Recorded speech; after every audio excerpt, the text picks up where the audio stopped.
La señora secretaria hará lectura a la cuenta. Presidente, se han recibido los siguientes documentos. Comunicación que la sala accedió a la solicitud de prórroga del plazo de vigencia de la comisión por 60 días a contar del 21 de octubre, esto es hasta el 4 de enero de 2022, para dar cumplimiento a su cometido. Además, correo electrónico de la diputada Carmen Hertz, por medio del cual reitera solicitud de invitados a fin de que estos puedan concurrir a las próximas sesiones de la comisión. Se refiere a los invitados de Metro. Esto es la cuenta, señor presidente. Muy bien, gracias. Se ofrece la palabra respecto a la cuenta. ¿Nada por allá? Ok. ¿Se ofrece la palabra en varios? ¿Nada en ningún lado también? Muy bien.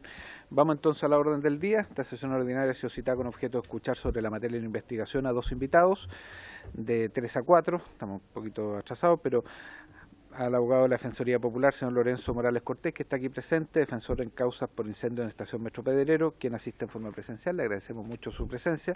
De 4 a 5 vamos a escuchar al subprefecto Hazel Barriento Hermosilla, jefe de la Brigada de Investigaciones Policiales Especiales VIPE Metropolitana, que se encuentra conectado a la sesión. Así que muchas gracias por asistir, sobre todo por su gentileza de venir personalmente aquí a Valparaíso. El formato de las exposiciones son en general que usted pueda hacer una exposición con tiempo que determine y que después los diputados y diputadas presentes puedan hacerle preguntas, todo esto en el marco de la hora que tenemos contemplado, si a usted le parece. Así que adelante. El botón negro. No, el debajo del micrófono. Adelante, señor Morales. Muchas gracias por la invitación, señor presidente. Muchas gracias, señores diputados, por la invitación. Mi nombre es Lorenzo Morales Cortés, soy abogado de la Defensoría Popular. Vine presencialmente porque me parece importante el tema. Importante no solamente como abogado, sino como defensor popular y como ciudadano. Mis fuentes son 100% judiciales, con una discusión completamente contradictoria e importante, con fallos relevantes del séptimo tribunal oral en lo penal. Los roles son 112 del 2020. En función de aquello, mi representado, que arriesgaba y fue acusado, Daniel Morales Muñoz, arriesgaba 20 años, él tenía 36 años, y porque en definitiva cada uno de los documentos, y en buena hora, qué bueno que está el jefe de la Policía de Investigaciones de Chile, todos los documentos que se virtieron en la investigación en contra de mi representado son falsos. En función de aquello, de la fotografía, de los videos que se entremezclaron en su minuto, todos esos videos y fotografías son falsas. Siempre creímos en su inocencia perentoria y sabíamos que un tribunal oral en lo penal iba a establecer su absolución. Esto no es solamente un decir, nosotros dedujimos denuncias y querellas que están actualmente en tramitación, que es el RUC 210046-8338-K, 22-100-3778-0-6, que los ve la Fiscalía Oriente. Los hechos son de tal gravedad, yo sé que esta comisión ha visto los videos, yo sé que esta comisión ha podido ver las imperfecciones de algo que se ha llamado el sistema Venus, que están instruidos sobre aquello. No quiero redundar con respecto a eso. Esa es una tesis que en su momento virtió esta defensa, pero tiene que decir algo más importante aún. Con respecto a las imperfecciones, un gusto conocerla. Con respecto a imperfecciones que ha tenido, yo quiero poner acento en lo siguiente. En las denuncias que se virtieron en contra de funcionarios policiales y también precisamente en contra del subgerente del metro, las líneas 2 y 5, Cristian Patricio Lazaeta Echeverría. ¿Por qué? Ese día 18 de octubre se pudo levantar las imágenes vertidas entre las 8:30 y 10 de la noche del metro Pedreros. En función de aquello, no hay solamente un error procedimental, hay un error que a nosotros nos parece intencionado. El error intencionado es el siguiente: el día posterior, una semana posterior, un funcionario que nunca declaró en la carpeta investigativa ni tampoco en el juicio, retiró un conjunto, en realidad todas las filmaciones del metro de Santiago, que fueron entre las 6 de la tarde hasta las 10 de aquel día, 10 de la noche de aquel día, 18 de octubre. La retira, no se sabe de quién la recibe, no se sabe quién dio la autorización. Él da a conocer en el juicio que lo autorizó una comisión jurídica que había en el metro, no sabe de quién la recibió, no da a conocer el nombre, ni en la carpeta investigativa, ni tampoco en el juicio, de quién la recibió, y lo entrega a la Fiscalía Sur. De la Fiscalía Sur se hace, y disculpe que les diga, una nube, en donde desde ahí se comienza la nube y se comienza con el nombre de un fiscal que no tiene nada que ver con el juicio que nosotros ventilamos. Desde ahí en adelante se saca una nube en donde se empieza a investigar lo del metro Pedreros. Todo este equívoco lleva a preguntar al señor Cristian Patricio Lazaeta Echeverría en su momento en los dos juicios del por qué él no sabe quién está operando. Él no sabe, lo dijo en el juicio. Si lo sabe, está mintiendo. Dijo que no sabe, y él es su gerente del metro, no sabe quién estaba operando ese día en la noche las cámaras del metro. Él, en las sentencias judiciales, dice que no hay ningún acta de los trabajadores que estaban operando esa noche las cámaras del metro. Él dice que no sabe también quién entregó esas cámaras a una tercera persona. En realidad, en el juicio, él como subgerente del metro de las líneas 2 y 5, en el primer juicio no nos da ninguna respuesta fidedigna de cómo se pudo recopilar estas imágenes. ¿Qué es lo que ocurre después? Y algo que a mí es una buena interrogante para la persona que va a exponer después. En el segundo juicio se vierte una tesis y él lo primero que dice en las dos primeras líneas es que esto es un equívoco del sistema Venus. No hay un equívoco humano, hay un equívoco del sistema Venus. Todos sabemos que esos DVR o la forma de filmar del metro es una forma mecánica, humana, de ir seleccionando las imágenes. No obstante que el sistema Venus tiene un sistema de protección que si se apaga una cámara, sigue otra siguiente. Este subgerente del metro no sabe cuántas cámaras estaban ese día en el metro Pedreros, cuáles estaban funcionando y finalmente por qué se produce un salto en las imágenes en los minutos finales. Nosotros fidedignamente al tribunal le propusimos que eso era una edición, un montaje de las imágenes que finalmente querían producir la imputación del coimputado. Todo esto aparece inverosímil, esta es una investigación importante. Les doy a conocer cómo se procede cuando a mí me entran a robar a mi hogar y yo entrego mis cámaras. ¿Quién inicia la nube? Lorenzo Morales, el dueño de la casa.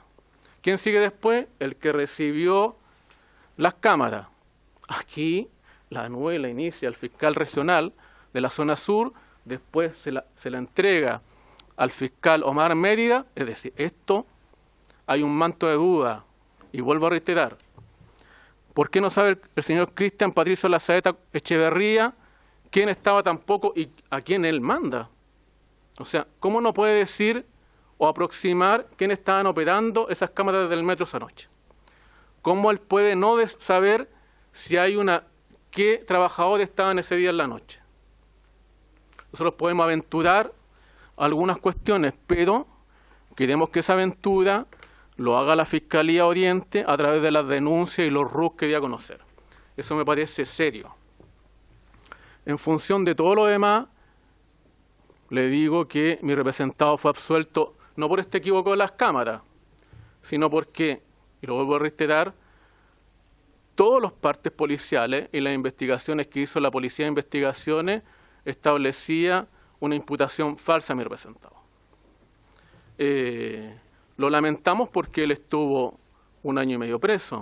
Lo lamentamos porque no le dieron las costas tampoco de su prisión, su larga prisión. En función de aquello, yo quería exponer fidedignamente, le vuelvo a reiterar a los honorables diputados que todo lo que he dicho está en la acta 112 del 2020, que son bastante voluminosas, con distintas conformaciones.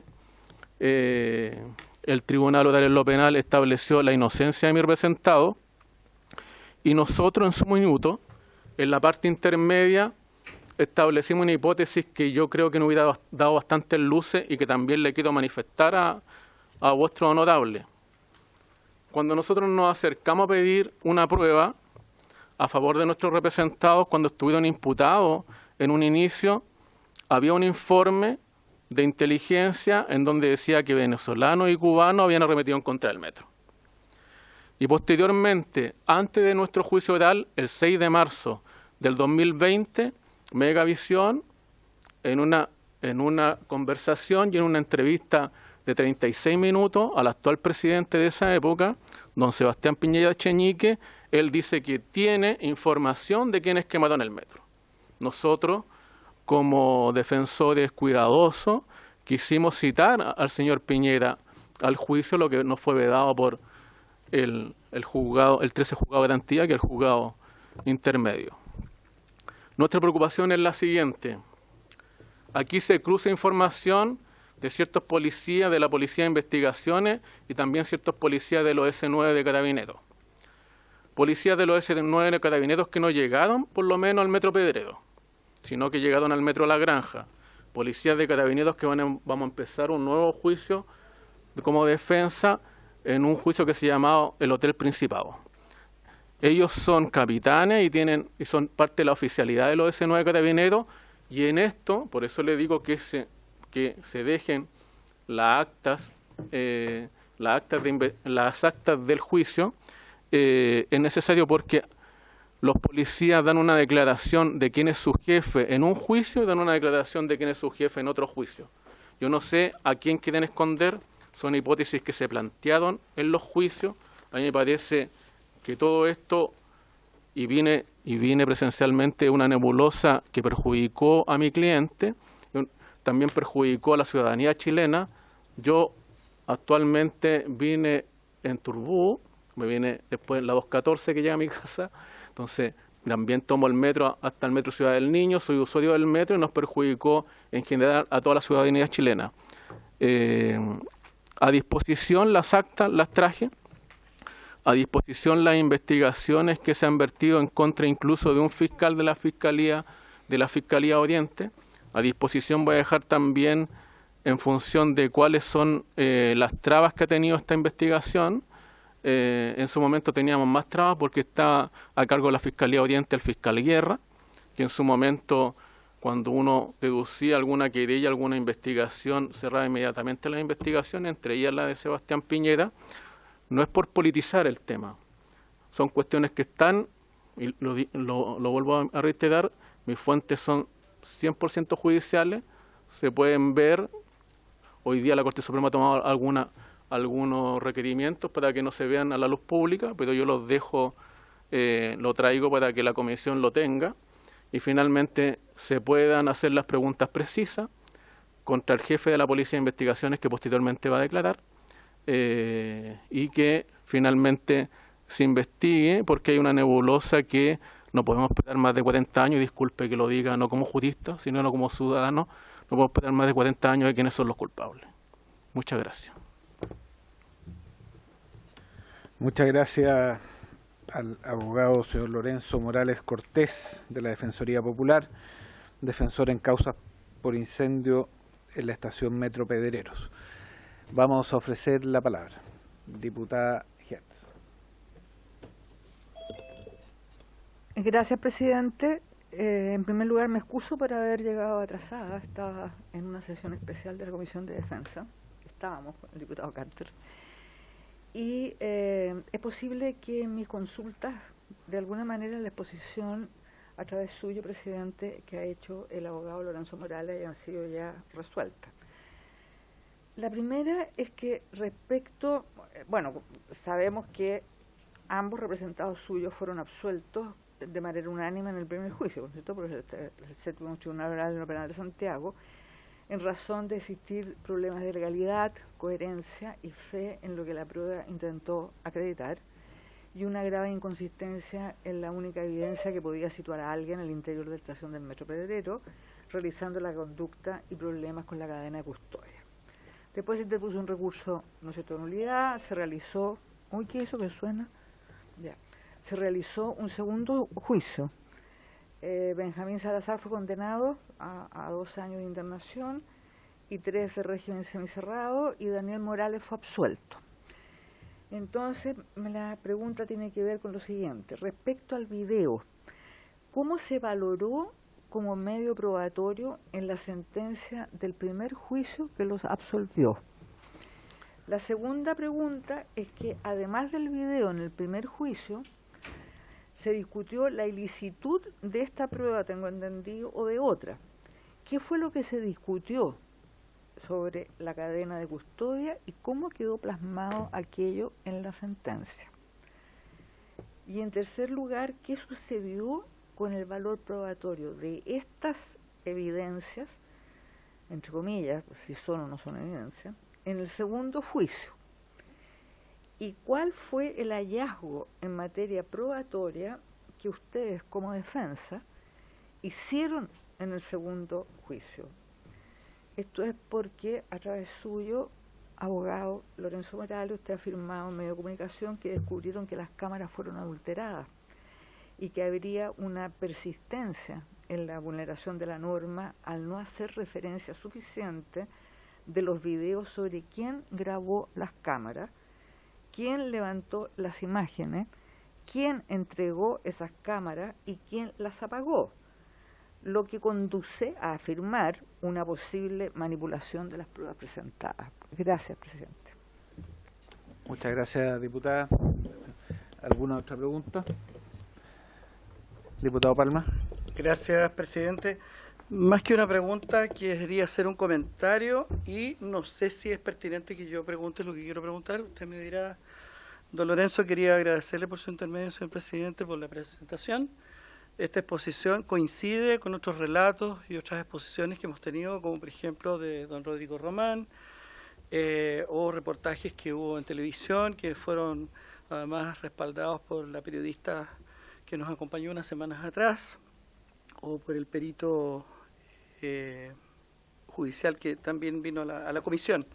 Así que esto viene solamente a refrendar lo que nosotros de alguna manera hemos ido construyendo a través de los distintos relatos. Así que agradecerle la presentación. Mi pregunta, solo si es procedente, por favor. ¿Usted ha recibido algún tipo de amedrentamiento, señor abogado? Eso es lo que quería preguntarle. Muchas gracias. Gracias, diputado. ¿Alguna otra pregunta? Yo tengo una pregunta. Entiendo que en un segundo juicio sí hubo condena contra una persona en particular por los incendios del Metro Pedrero. La pregunta es si eso está ejecutoriado, ya confirmado por toda la Corte Suprema, o es algo que todavía está en trámite. Esas son las preguntas de nosotros tres. Pareciera que son las preguntas. Adelante. Bueno, contestando primero la pregunta de la diputada Hertz, y antes de contestarla, hay varias inconsistencias, diputada, pero también quería refrendarle algo que es necesario. Este es un juicio de incendio, y de un juicio de incendio el más grave. Y las personas que realizaron los peritajes no malos, muy malos. Los peritajes que se hacen en toda América Latina, en Estados Unidos, en el Caribe, son peritajes valorados por la norma del NFPA 921. Ellos no pudieron establecer de que esas normas son las que guiaban esos peritajes. De hecho, el perito, don Luis Cepeda, que es un perito investigador de bomberos, no pudo establecer el punto de ignición de, por lo menos, del punto de inicio del Metro Pedredo. Ahora voy a la respuesta y me disculpa, pero es que es muy necesario. Con respecto a la primera pregunta, sí, el primer juicio, yo creo que por un error técnico, si uno lo lee, el primer juicio desarrolla en los considerando sexto en adelante la teoría del árbol envenenado, que fue una discusión que se produjo no solamente en la sociedad chilena, sino que también en ciertos juristas. Algunos juristas llegaron a decir que eso no debería haber producido la nulidad porque habían algunas ramas del árbol que podían estar buenas. Eso no es así. Ya. La teoría del árbol envenenado es una teoría del año 69 que nació en los Estados Unidos, una teoría que se han valido mucho las defensas y que es muy valorable en todo este caso. Ahora le explico con respecto de la cadena de custodia, que a mí me preocupó mucho siempre, pero que se refrendó por lo siguiente. Se ha llegado en la jurisprudencia a los defensores que se dedican día a día a esto, de que los policías que están en los partes policiales y en las investigaciones generalmente no declaran en la carpeta investigativa, o si declaran, confirman aquello, renunciando al Ministerio Público antes a la objetividad, al principio de objetividad. Nos produjo lo siguiente, porque el hallazgo o lo que nosotros nos pudimos dar cuenta con respecto a las imperfecciones de la NUE fue precisamente en el primer juicio. En algún minuto alguien, porque en Twitter se pueden decir muchas cosas que nosotros recién nos dimos cuenta ahí, también se dio cuenta el tribunal, o si no, el 13 juzgado garantido y declarado toda la prueba ilegal en la fase intermedia. Claro, porque la nebulosa era la siguiente y lo traté de explicar lo menos académicamente posible, pero para que lo entienda la gente que va a escuchar. Aquí la cadena de custodia se inició por no se sabe quién lo entregó. Se sabe a qué funcionario de la Policía de Investigaciones se entregó, pero ese funcionario no está en la carpeta investigativa ni tampoco en el juicio. ¿Está identificado? ¿Está identificado? Sí. Está identificado. No pudimos. Podríamos haber ofrecido prueba contra prueba, pero también nuestra tesis de defensa era otra. En su minuto no nos sorprendió porque nuestra tesis siguiente era de que por lo menos la cámara que vieron todos, que eran 29 minutos con 37 segundos, no iba a dar, yo estaba muy tranquilo porque ahí no salía mi representado. Y sí, tuvimos que llevar un perito al primer juicio para que el menor se viera que eso no producía ignición, fuego o llama, pero en realidad don Luis Cepeda no sabía cuál era el artículo 9 de la ley del NFPA 921, él no manejaba nada de normativa de incendio. De todas maneras, nosotros estuvimos ilustrando al tribunal con respecto a aquello. Es más, le dijimos hasta las películas en que ello salía. Hoy día Netflix podría hacer algo más popular para que la gente se pueda instruir con eso. Pero en función de aquello, nuestra tesis era afirmar la no participación.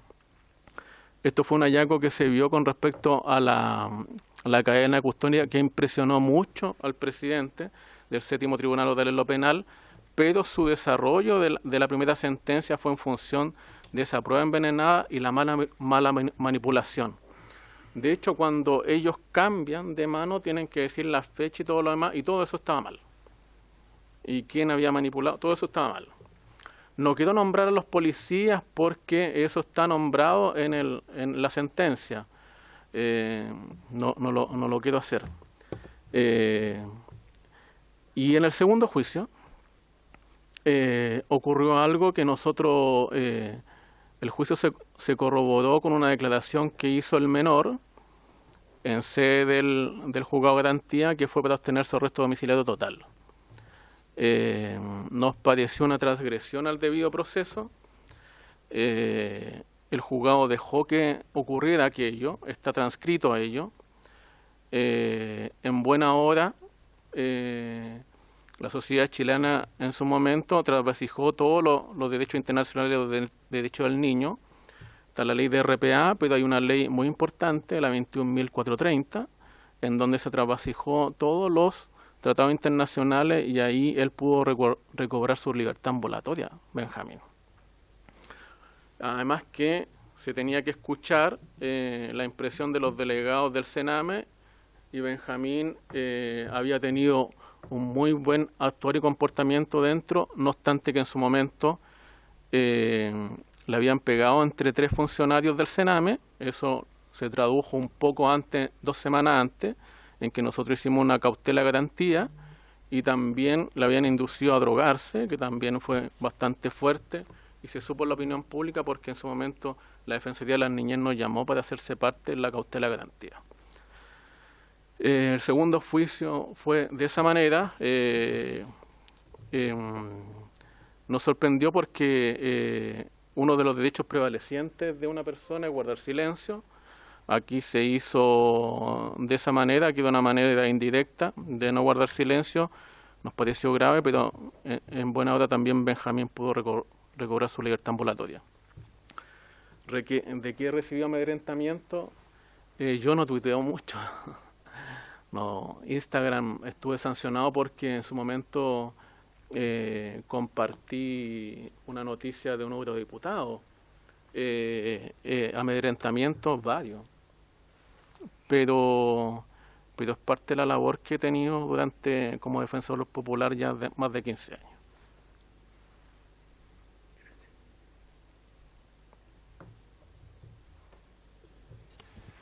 Muy bien, muchas gracias, señor abogado. ¿Alguna otra?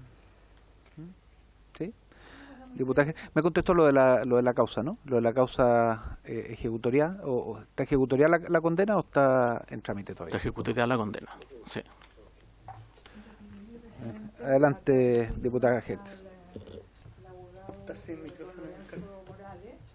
Que nos pudiera dejar, si es posible, los antecedentes que tiene para Traje la todo. Secretaría. Sería muy importante que los pudiera a disposición. Gracias. Muy bien, muchas gracias. ¿Alguna otra pregunta? ¿Quiénes están conectados por vía telemática? Diputado Celi, diputada Concha, diputado Coloma. Muy bien, acá. Diputada Concha, adelante. No, ninguna pregunta breve, señor presidente. Muchas gracias. Ok. Muy bien. Le agradecemos su presencia, le agradecemos que haya venido, si nos puede dejar esos antecedentes, son muy importantes su presentación para los objetivos de esta comisión. Vamos a suspender un rato mientras esperamos a la siguiente persona.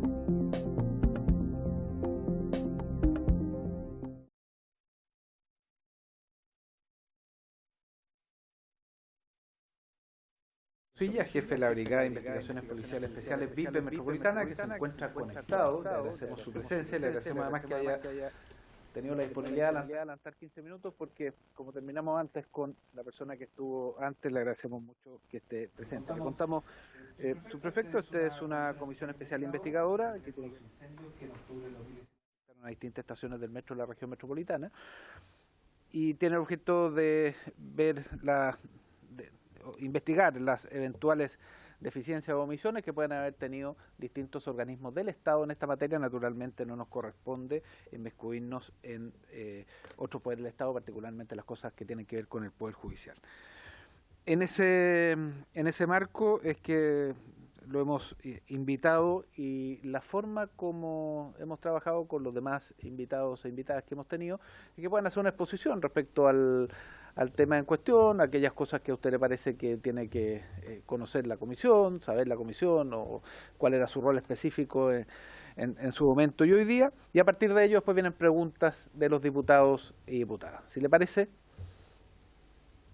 Buenas tardes, señor presidente. Buenas tardes.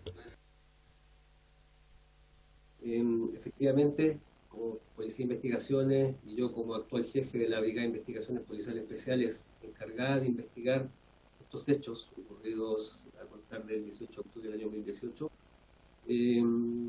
Quiero partir manifestando que desde esa fecha, desde el día 18 de octubre, específicamente el día 19, el día siguiente, quedamos a cargo de la investigación de la afectación de 53 estaciones de la red Metro de Santiago.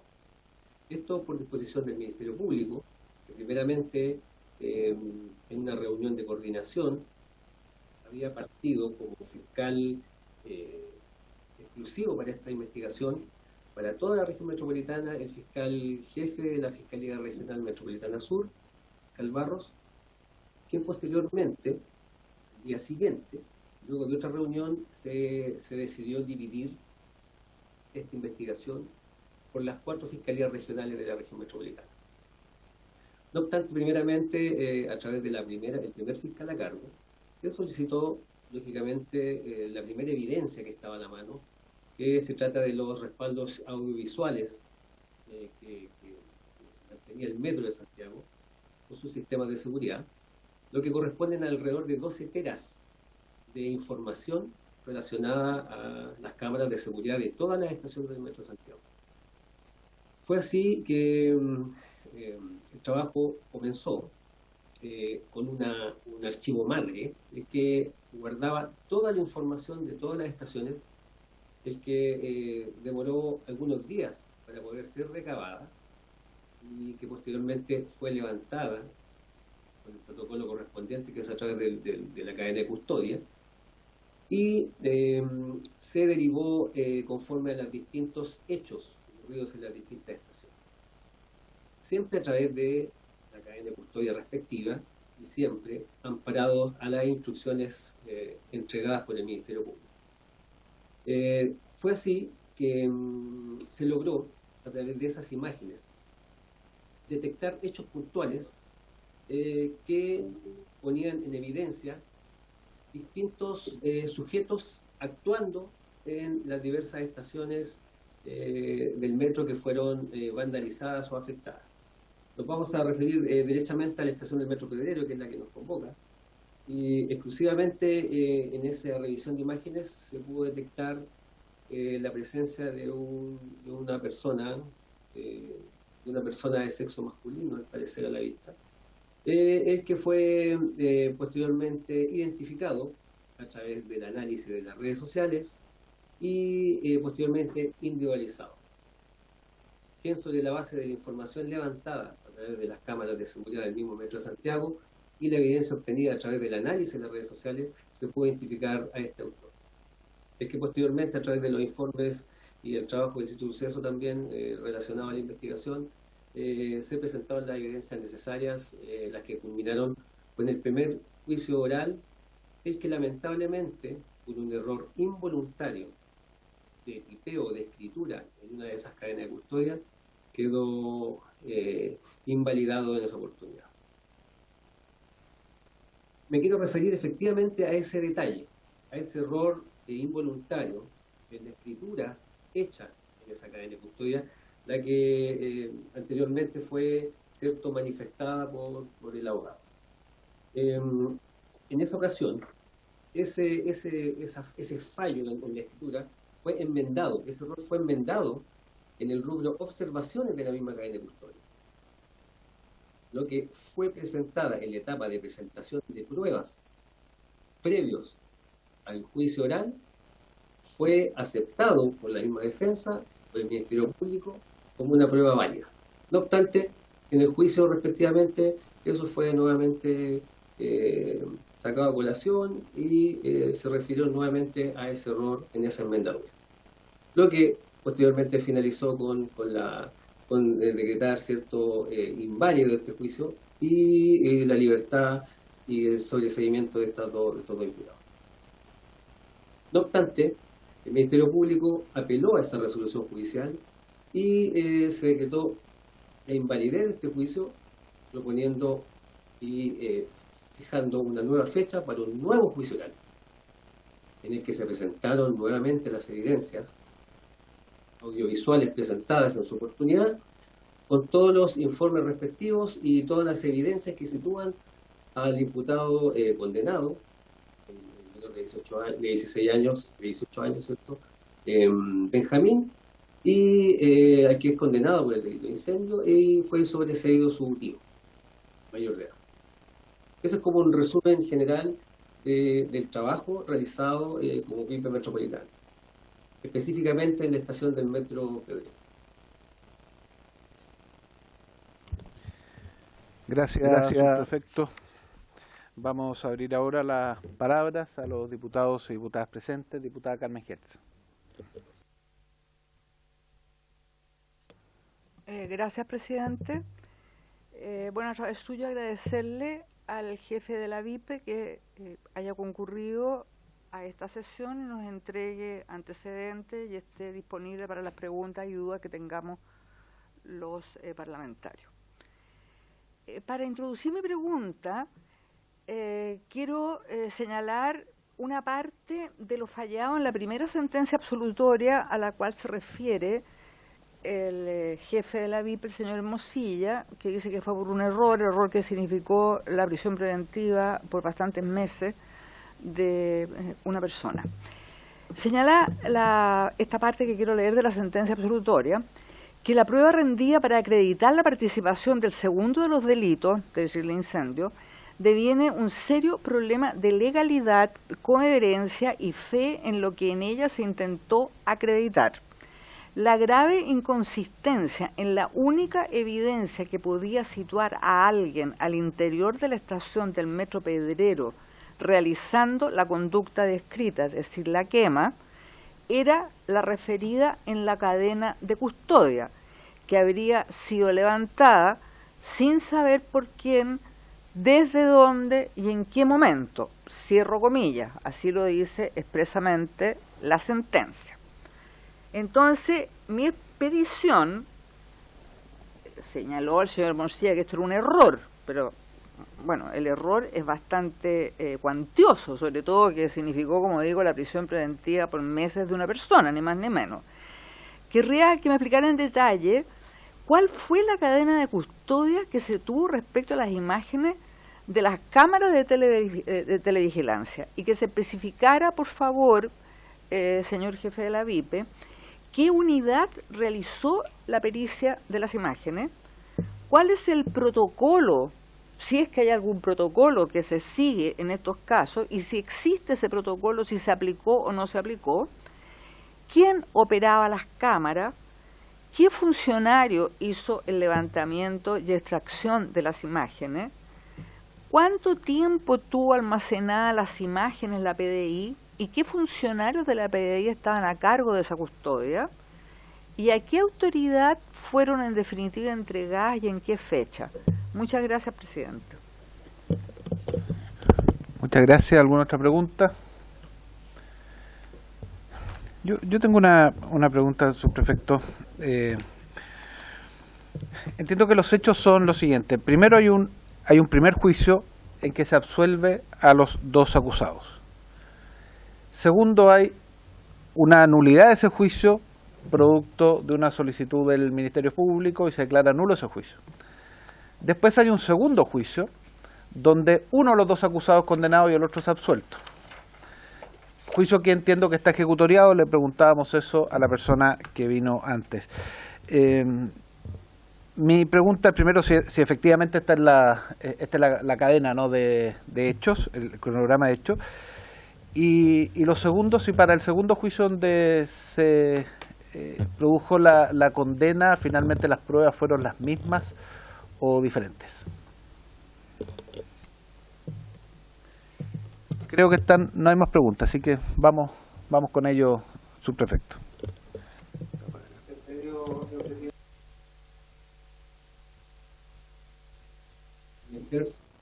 Efectivamente, nosotros el protocolo de análisis de esas cámaras de seguridad, de esos respaldos audiovisuales, son con funcionarios, con detectives IP. Tenemos una oficina de análisis que se dedica precisamente al análisis de esas imágenes. Cuando partí manifesté que teníamos a cargo la investigación de 53 estaciones del metro. Esto quiere decir que, bueno, vuelvo a repetir, son 12 teras de información audiovisual, lo que nos llevó a formar y a potenciar esta oficina de análisis con más detectives, ¿cierto? Aparte de los detectives que estaban trabajando en terreno. Con respecto a la evidencia audiovisual, no hay ningún cuestionamiento a su realidad o a su importancia, y este detalle particular, efectivamente asumo yo como responsable de esta unidad, fue un error de tipeo de escritura en la nube respectiva, el que fue consignado y enmendado en el rubro observaciones de la misma cadena de custodia, donde se hace ese tipo de observaciones. El que fue aceptado en el proceso de presentación de pruebas por la misma defensa, por el tribunal y por el Ministerio Público. No hay ninguna duda en que todas las imágenes que están como evidencia son las imágenes reales de cada estación del metro. No hay duda en eso. Y la observación es solamente, o el error es solamente de tipeo o de escritura al momento de consignar los antecedentes de levantamiento. Las imágenes del metro, estas fueron levantadas por un oficial de la policía desde la oficina jurídica del metro. Nosotros no tuvimos contacto con la persona que monitoreó esas cámaras de seguridad. Todas las empresas, ya sean públicas o privadas, cuando interrelacionan con la policía o el Ministerio Público, disponen de esa oficina legal, o llamada fiscalía, para interactuar y entregar las evidencias necesarias para las investigaciones judiciales, penales o policiales. La mano. Esa sería, ¿hay alguna pregunta que quede pendiente, honorable diputada? Parece que hay alguna por ahí.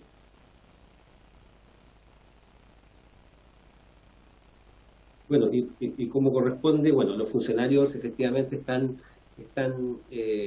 consignados, y tenemos claridad absoluta de las personas que levantaron y interactuaron y custodiaron cada una de esas imágenes.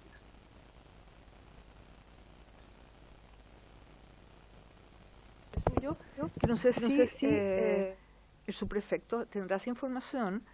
Pregunté cuánto tiempo las imágenes las tuvo almacenadas la PDI y qué funcionarios estuvieron a cargo de esa custodia, porque, insisto, la sentencia absolutoria del primer juicio cuestiona derechamente, dice que acusa de grave inconsistencia a la única evidencia y que se realiza la conducta descrita y se refiere a la cadena de custodia que habría sido levantada, según la sentencia, sin saber por quién, desde dónde, en qué momento. Entonces no me queda claro el error de tipeo al cual señala el subprefecto. Subprefecto, y complementando eso, a lo mejor la pregunta que yo hacía puede ayudar a complementar, ¿no? Toda vez que en el segundo juicio hay un condenado y hay un absuelto, distinto al primer juicio. Entonces me pregunta si se usaron o no las mismas pruebas, porque si efectivamente son las mismas pruebas, uno podría señalar que hay un error formal en la primera parte, pero de todas maneras con resultados distintos. Adelante. No hay duda en la validez de la imagen y la exactitud de la imagen levantada desde esa estación del metro utilizada como evidencia. El error fue solamente de tipeo y que fue consignado efectivamente en el rubro de observaciones de esa cadena de custodia, donde nosotros tenemos claridad absoluta y en la misma cadena de custodia está consignado cada funcionario por el cual estuvo custodiada y analizada esa imagen.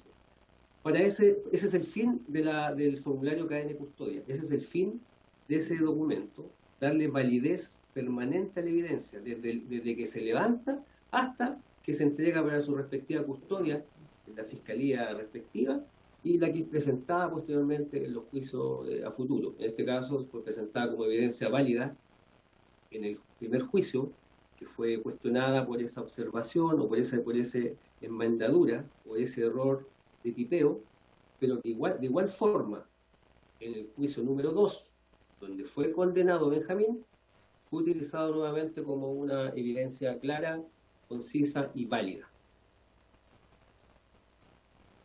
En ese sentido, subprefecto, cuando dice error de tipeo, ¿a qué se refiere? ¿Qué cosa exacta con pera de manzana?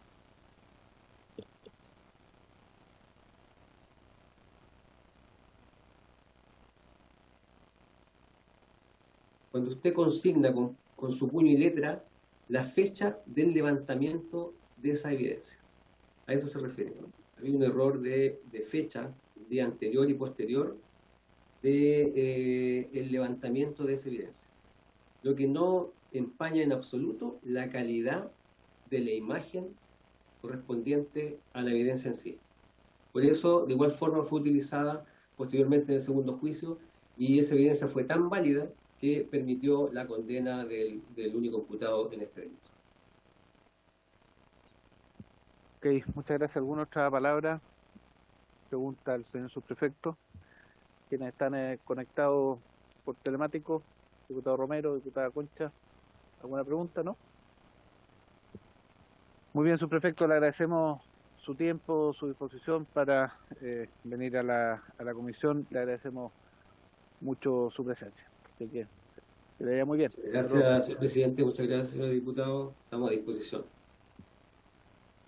Muy bien, habiéndose cumplido el objeto de la sesión, vamos a dar varios justo antes de que se cumpla el objeto de la sesión. Adelante, diputada Gerd, después el diputado Palma. Vamos.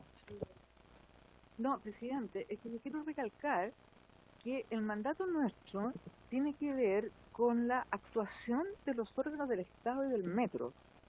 Y a juicio mío, no es quiénes fueron los responsables de la quema del metro, porque ese no es el objetivo de nuestro mandato, sino que cómo actuaron los organismos del Estado. Y a juicio mío, los organismos del Estado, hasta ahora, por lo menos la PDI y el metro, han actuado con negligencia, porque el error de tipeo significó 8 meses de prisión para una persona que fue absuelta. Entonces, quiero insistir que ese es el objetivo de esto. Por lo tanto, evidentemente que hay un actuar negligente, independientemente que fue error de tipeo, que el señor se paró, que se le olvidó no sé qué cosa, pero hay negligencia. Eso yo quiero dejarlo como bien claro, que quede consignado en acta, porque ese es el objetivo de nuestro mandato. Gracias, presidente. Gracias, diputada. Diputado Palma.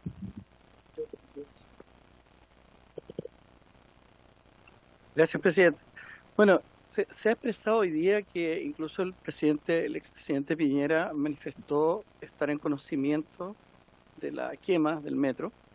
Y en la misma línea quería preguntar cuándo se va a acusar o se va a concretar la invitación del senador Osandón, que hizo afirmaciones en el mismo sentido, porque de hecho yo compartí las declaraciones que hizo en la prensa de la época, donde él dice que él estaba en antecedentes de que se iba a quemar el metro.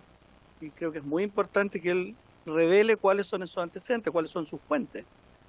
Ese es un pendiente que tenemos. Gracias. A ver, dos cosas. Primero, respecto al senador Osandón, va a venir el próximo lunes, ya está conversado con él, va a ser invitado para el próximo lunes.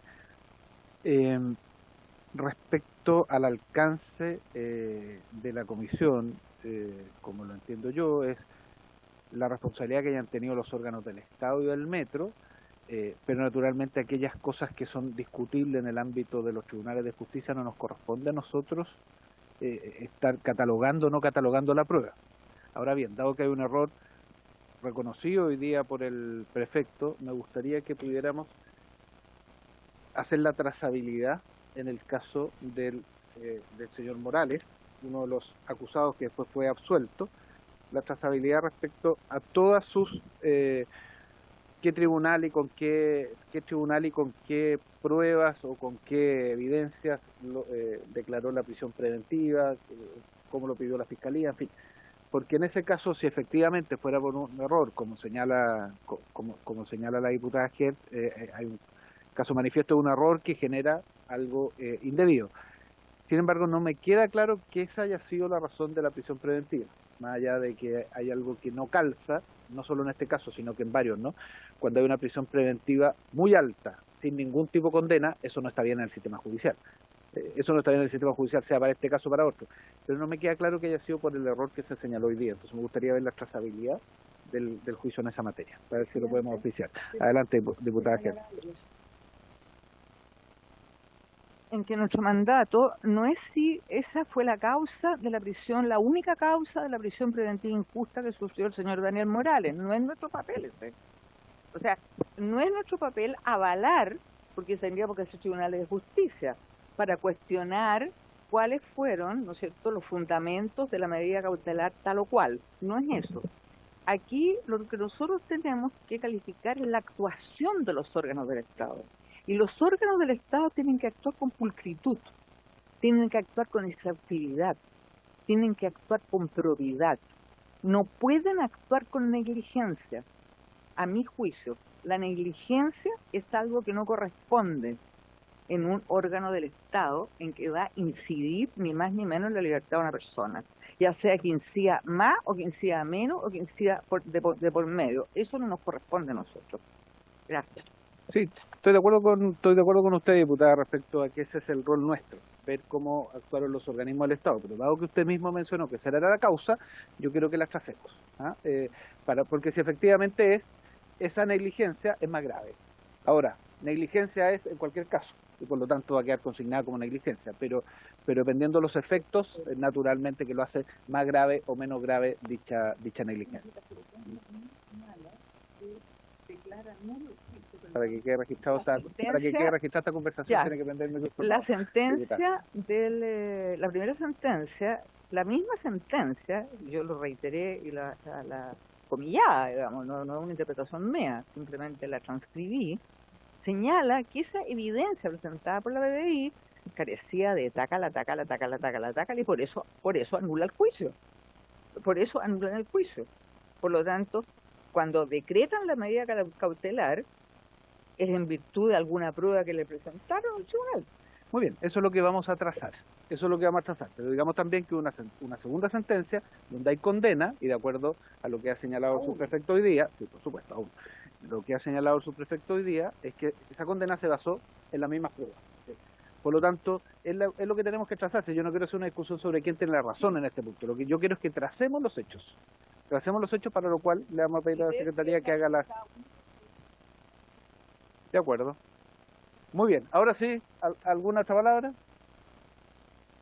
Muy bien. Sin más que tratar, habiéndose cumplido el objeto de esta sesión, esta se levanta.